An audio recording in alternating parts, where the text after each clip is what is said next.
Well, hello everybody and welcome to Chef's Baking Blog. Today I'm going to do a stovetop recipe rather than baking, and this is a savoury dish. It's actually a soup. It's my hearty winter soup, and for that I use potatoes, rutabaga swede,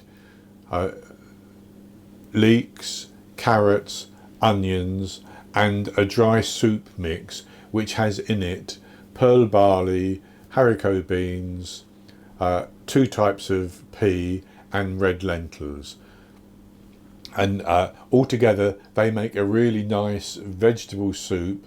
And the recipe is vegan. You can use vegetable stock, or I'm going to use Marmite for mine, which makes the stock just as I like it. So I'll show you the ingredients, and as I said, I have 2 onions, I have 2 leeks, I have 2 carrots, which works out at about 3/4 pound, 12 ounces of carrot. I'm going to use 12 ounces of swede, and this is a swede known in some countries as rutabaga.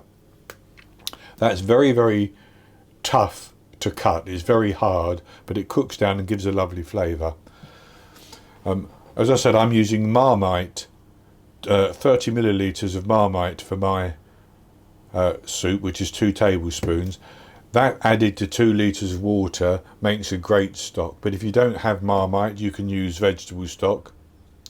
You could use chicken stock or beef stock, but of course under those circumstances it wouldn't be vegan.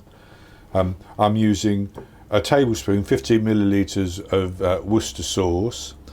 This is my soup mix of the lentils and the peas and the beans, and I use 100 grams of that, which I have soaked overnight, so for 8 to 12 hours, so they've swollen up quite nicely. And then I'm going to use salt and pepper. So all of that together with 2 litres of water cooked will make a great soup. But I'm going further than that, and mine's not going to be vegan because I'm going to use gammon. And I'm simply going to unpack this gammon, which is basically a bacon joint, and I'm going to cook that in the soup. As the soup cooks, it will release flavour into the soup, and the salt from the gammon will be released into the soup as well.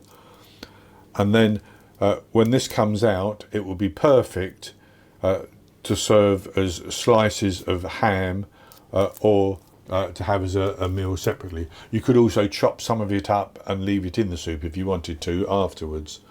So that's all the ingredients. So what I'll do is I will prepare the ingredients and then I'll come back and we'll go on and make the soup. So in this pot I have 1.5 litres, 6 cups of hot water which I've boiled, and I'm going to tip into that my drained pea, bean and pearl barley mixture. And then in this jug I have another 500 millilitres, 2 cups of boiling water that I've put 2 tablespoons of Marmite and a tablespoon of Worcester sauce in, and I've actually just got to scrape out the remainder. This is what the Marmite looks like mixed with a little bit of Worcester sauce. It's very thick, the consistency of black treacle or molasses really, but it's a very savoury extract. It works very well as a stock. So I'm going to pour that mixture in to my large pan.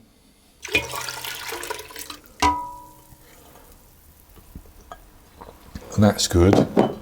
And in here I have my carrots, my leeks, my onions. This is my swede, which I have diced like that, and this is the potato, which I've also diced. And I'm going to put all of that into the saucepan as well. And as the potato and the swede cook, they will release starch, and that will thicken the soup just as we need it to be thickened. So I'm just going to pour that in.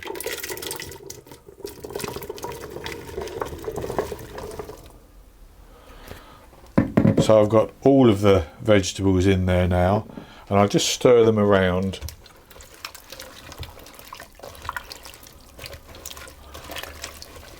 Like that. And then what I'm going to do is at this stage, you could simply put that onto the stove, and you can cook it until the vegetables have softened and the dry bean and pea mixture has also softened.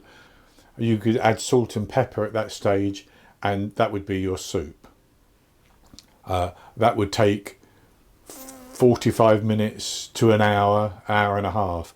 But because I'm going to put my gammon in there, it's going to take 2 hours because the gammon needs to cook through. So I'll put the gammon in, and I've taken it out of its wrapping, and I'm going to just move things around so that the gammon can get into the liquid, and then I'm going to top up with a little bit more liquid, and so we get to the point where the gammon and the vegetables are just about covered with the liquid. And I'm going to put that on the stove, bring it to a boil, then cover it and cook it on a sort of medium low heat for 2 hours. And I will, as I said, season it with salt and pepper. I won't need much salt because the gammon will release the salt. And when that has cooked through for 2 hours, I'll take it off the heat, and I'll come back and show you the results, and we'll have a taste.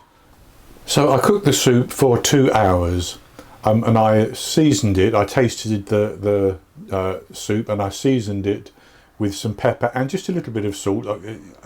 You may need more or less depending on how much salt comes out of your gammon if you're using it.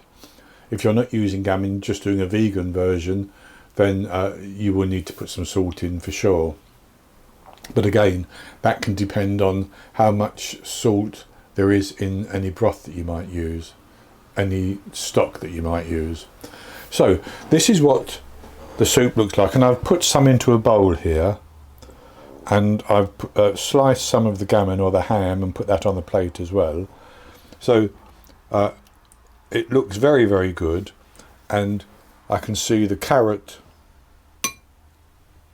That's carrot. That piece there, if you can see it, is swede, and that is potato. So it looks good. I've already had a taste, so I know that it tastes very good, but I'll have another taste now.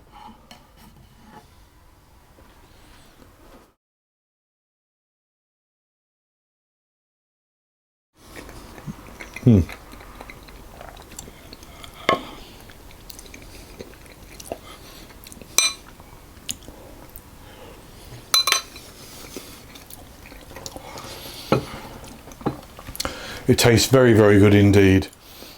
And each of the things, the carrot gives a flavour, the swede has a lovely sweet flavour to it, and the potato, as we know, works very well in this sort of soup.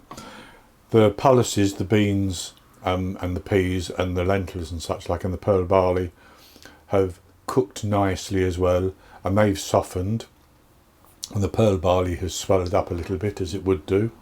So that's very good. The ham, or the gammon, I'll just have a little taste of that again.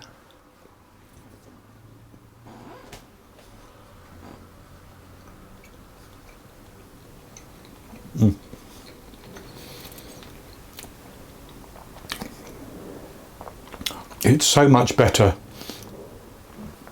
than you can normally buy in shops. And it slices well for sandwiches.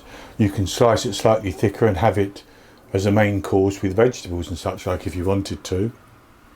Maybe with some peas pudding as well, for those who like peas pudding. So this is very good indeed.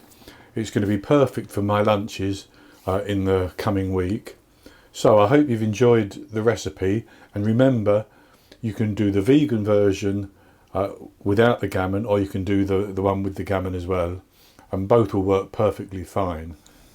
And if you've enjoyed the recipe and the video, please click below the video to give me the thumbs up, and also click to subscribe to my YouTube channel.